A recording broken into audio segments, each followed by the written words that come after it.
हिंद पीढ़ी से एक व्यक्ति के द्वारा सूचना दी गई कि उनकी दोनों लड़कियों का अपहरण हो गया है। उन्होंने बताया कि वे जो है टाटा टोली में मंगल टावर है, वहां आधार कार्ड सुधरवाने के निकले थे, पर रास्ते में से उस लड़की का फोन आया और फोन में उसने बताया कि उससे ऑटो वाला उसका जबरदस्ती कर रहा है और एक तरह से उन्हें किडनैपिंग करके ले जाएगा। दोबारा भी जो उनका ऑडियो आया उसमें था कि वो किसी जंगल में फंसी हुई है और वहां से उन्हें ट्रक का लाइट दिख रहा है। इस तरह की बातें आई जो बिल्कुल अपहरण की कहानी को बता रहा था। इस बात पर जो है एक एसआईटी सीपीएसएल के नेतृत्व में मैंने गठित किया, जिसमें कोतवाली डीएसपी, सिटी डीएसपी, हमारे तकनीकी सेल के पदाधिकारी और बहुत सारे ऑफिसर, जिसमें हिंदी पीढ़ी के पदाधिकारी और अन्य थाना के पदाधिकारी शामिल थे। और पूरी टीम ने बड़ी मेहनत और लगन से रात भर जो है जंगल, पहाड़, जो भी संभावित लोकेशन थे उसको सर्च किया। इस सर्च के दौरान जो भी इनपुट था उसके आधार पर किया गया, लेकिन जो निष्कर्ष है वो फलाफल हम लोग का सुन लिया। फिर जब हम लोग जो है अनुसंधान करना शुरू किए और हमारी टीम ने काफी दक्षता से सीटीएसपी के नेतृत्व में इस कांड का अनुसंधान किया, और जब अनुसंधान में बातें परत दर परत खुली तो लगा कि अपहरण की बात सही नहीं है संभवतः। उसके बाद जब हम लोगों ने इन्वेस्टिगेशन में पता चला कि ये लड़कियां जो है जब घर से निकली हैं तो किसी ऑटो का यूज नहीं की है। बाद में अनुसंधान में ये आया कि ये आल्टो कार से निकली हैं, और इस पूरे प्रकरण में पता चला कि वो जो लड़का जो उन्हें भगा कर ले गया था वह कर्नाटक का रहने वाला है, वो हैदराबाद में काम करता है और इनसे संपर्क में था। वह 5 जनवरी को ही यहाँ आ गया था, लेकिन पुलिस से बचने के लिए ये लोग लगातार मोबाइल तोड़ते रहे, सिम कार्ड तोड़ते रहे, केवल रेलवे स्टेशन के वाईफाई का यूज करते रहे।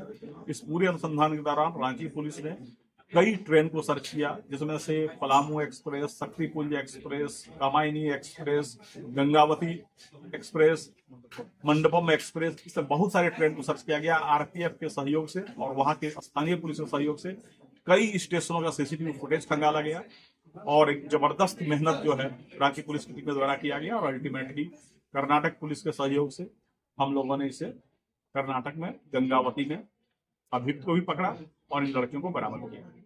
हम लोग अभी जो है इन लड़कियों से पूछताछ कर रहे हैं कि पूरा कैसे हुआ। इन लड़कियों ने इतने बात स्वीकार किया कि जो ऑडियो उन्होंने बनाया था वो मुख्य अभियुक्त के बहकावे में बनाया था और उसमें उनके साथ ऐसी कोई बात नहीं हुई थी कि उन्हें कोई जबरदस्ती ले जा रहा है। हम लोग पूरे मामले की छानबीन कर रहे हैं और कुल मिलाकर जो 5 अभियुक्त इसमें शामिल थे, जो पूरे प्लानिंग में और पुलिस से बचने में उन्होंने सहयोग किया, उन सबों को गिरफ्तार किया गया है और हम लोग आगे का अनुसंधान कर रहे हैं। अभी एक जो है वो कर्नाटक के रायचूर जिले का है, जो मुख्य अभियुक्त है मोहम्मद इस्माइल। इसके अलावा हिंद पीढ़ी के 2 अभियुक्त हैं। इसके अलावा एक चितरपुर का अभियुक्त है और एक गढ़वा नगर उटारी का अभियुक्त है। सर, जैसे लास्ट लोकेशन ओरमांझी था, ओरमांझी के बाद ये लोग इसी ऑटो कार से कि जो अब अनुसंधान से क्लियर हुआ है, ऑटो से कहीं नहीं गए थे, ये ऑल्टो कार से निकले थे। और पूरे अनुसंधान से यह क्लियर हुआ कि यहाँ से चितरपुर से फिर कोडरमा से गया से दूधी से बनारस से नागपुर से गंगावती कर्नाटक।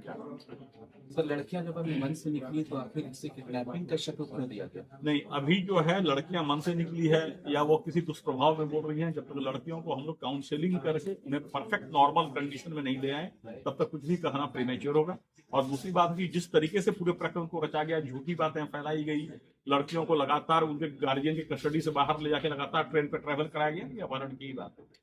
वापस लाने में हमारी एसआईटी की टीम वहां गई थी और मामले की गंभीरता को देखते हुए हमने पूरी एसआईटी को एरोप्लेन से कर्नाटक भेजा और पूरे अभियुक्त और जो लड़कियां बरामद उन सबको हमको एरोप्लेन से लाए ताकि मामले में कोई विलंब न हो, क्योंकि बहुत तरह की भ्रांतियां फैल रही थी और शहर में एक तरह का अलग तरह का वातावरण पैदा हो रहा है। माननीय मुख्यमंत्री का शुरू से निर्देश था कि इस कांड को उच्च प्राथमिकता दी जाए और किसी भी तरीके से सबसे पहले लड़कियों को बरामद किया जाए, और माननीय मुख्यमंत्री के निर्देश के आलोक में ही मैंने एसआईटी का गठन किया था और एसआईटी तो काफी अच्छा है।